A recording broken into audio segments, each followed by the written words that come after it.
is it different than mocking? This is again your client. This is again your server, right? Same use case. Um, Slash get participants or slash payment. In this case, what we will do is this server is extended to a database, right? It could be in between have a load balancer or CDN, or it could have some sort of proxies, right? So we want to go to all the layers without actually implementing what is happening and how it is happening. So when I will go about deriving this get participants, what I'll do is, let's say my slash this extends a database call, right? Which technically should have a SQL or MySQL or some sort of Postgres DB attached to it, right? But in this case, what I'll do is, even if I don't have the DB, I'll still make that database call, and here I'll mock it to a response object.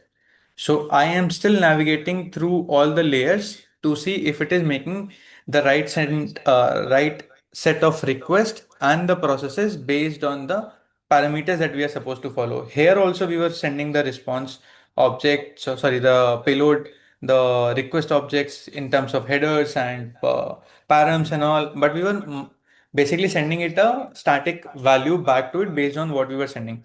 Here we are navigating through all of the requests from our end. So something like, again, same implementation from a payment is, if I go about my service, which is e-commerce, from e-commerce, if I'm making a payment, I will go to Razorpay, but Razorpay will give me a success response or a fail response depending on what I'm sending to it. Here, instead of storing it in database, I will again mock it through a server which can write the entries and then give me the response.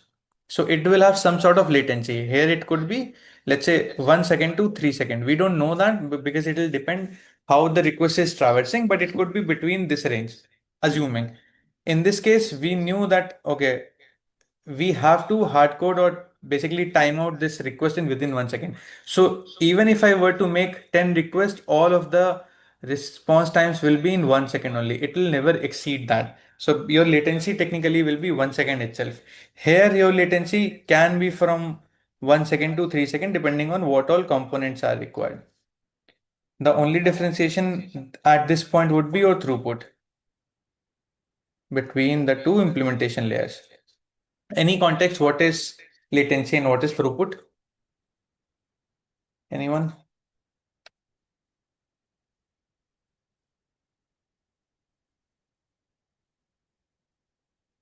Any idea?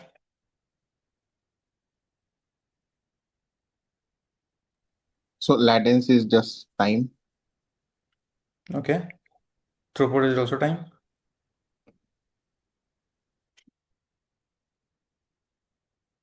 See, we are measuring it in unit of time, but the idea is latency is from your client to server, one request, how much time it takes. That's your latency. That if I say, if I execute this request now and it takes 10 seconds to get back the response, that's your typical latency. When we say throughput is within 1 second, how many requests that server can handle, that's your throughput. So if it's a small enough instance, for example, let's say my server can only handle 10 requests per second. So that's my throughput. Latency would be how much time one request takes to get the response. So that's a mapping of 1 to 1. So that's the implementation logic or layer which differs when it comes to mocking versus stubbing. In case of stubbing, the latency will always be constant. It will not change because that's how the implementation happens, right? And in case of mocking, it's like you actually go about different layers and implementation and see how do you do it. So you can use Postman to do all of that, right? If you want to do, let's say, mocking, you can use Postman mock also. And if you remember, we were evaluating Runner. Postman has a feature called Runner where you can technically achieve capabilities of executing same request number of times, like just like a JMeter, right? So that's also component layer of mocking versus stubbing that they are implementing. So if you have worked with the Jest in terms of JavaScript, so that's how you can kind of implement your stubbing, right? Sorry, mocking, or Postman you can use that, or wire mock you can use as a tool to mock all of the response objects or request objects to maybe achieve the things. One example that I will give you at this point is think of metadata. So let's say if I have a product iPhone on an e-commerce, let's say Amazon, what all metadata should be there for this? And this is the endpoint which we are going to execute. What do you think metadata should be there when it comes to this particular object?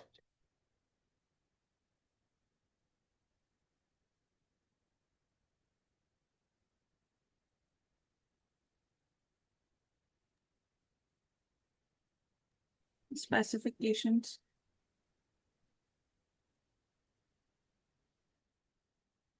How What much else? RAM, how much, I mean, yeah, specifications, RAM specifications are there. Okay, the product specifications. What else? Yeah, yeah. Specifications.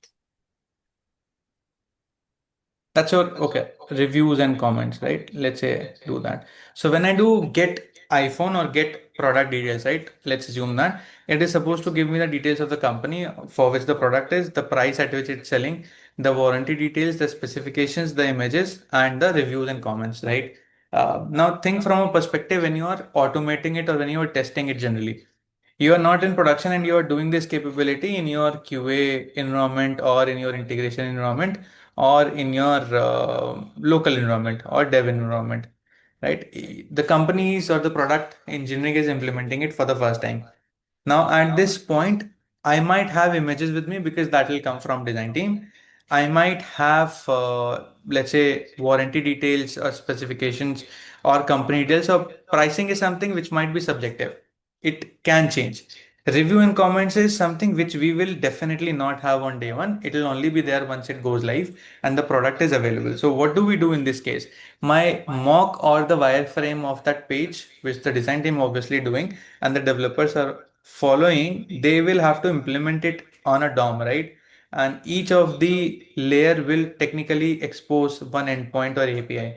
So at this point, what all details do we have? Five details we had, six detail we don't have review comments, but we still have to test it. We can't assume that it will work once we make it live. And also the concept is you can use mocking also, you can use stubbing also, it all depends. So developers at that point of time, they will allocate a particular static resource if they are implementing stubbing. That Shreyansh, as soon as you hit slash get review comments for this product, we will give you this response object so that your client can render. It needs to follow the schema, it needs to follow the architecture of the defined contract, and you need to validate all of that so they can implement it through stubbing. Mocking will again be that, okay, review comments will be stored in some database, which can be either positive, negative, categorized into 1 star, 2 star, 3 star. So we will seed an entry into database, and as soon as you hit it, we will start sending it. The content of that database might not change since it will be a single entity or single entry, but you will still continue to get responses through the layered approach of how the request has to traverse from your client to the database, right? In between different components are there. So that's an implementation logic or layer that you should be thinking of achieving it. In most use cases, if your developer is not ready to give you contract or API or curl to test, right? That's when probably you will end up testing all of this, right? So to summarize, stubbing would be something which would be a static object or a data set which will basically mimic the use case and give you the response object. Mocks is basically identifying whether the layer implementation or the navigation between the components is correct or not, and it will actually give you the same object to different object depending on the use cases you do. Stubbing is mostly where you don't have implementations. Mocking is something where you have actual implementations in place. Is this much clear? Yes, no? Yeah. Yes. Cool. When was the last time any of you implemented this use case?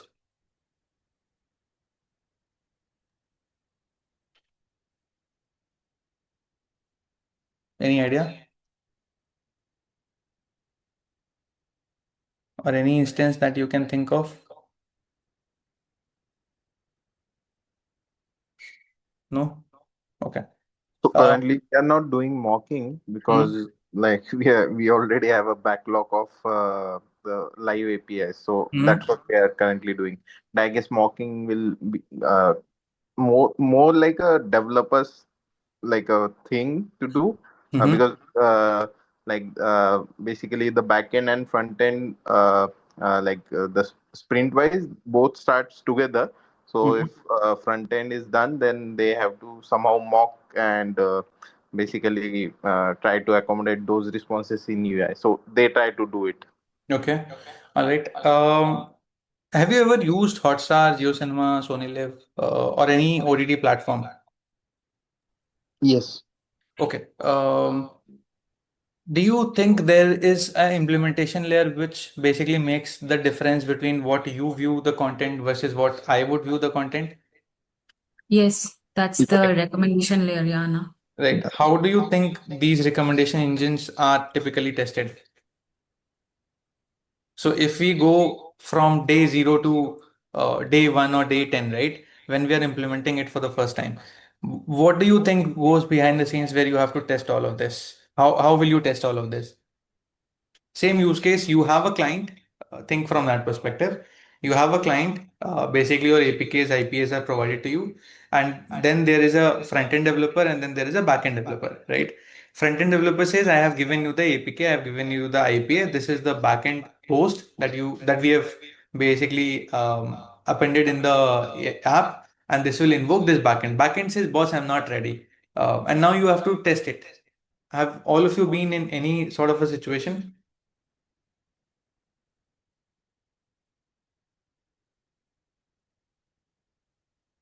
No. So this is something that we did on day one when we don't have data, when we have not created data sets at our end. Basically, we create JSONs.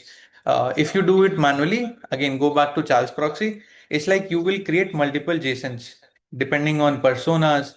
Personas could be whether you are from India, you watch Hindi content, you watch English content, your categorization basically, right? It could be location specific. So we will create multiple JSONs between location, between language, and then we'll start mocking it through Charles proxy again, or through wire mock when it comes to automation, or through Postman mock server, depending on what you seem fit.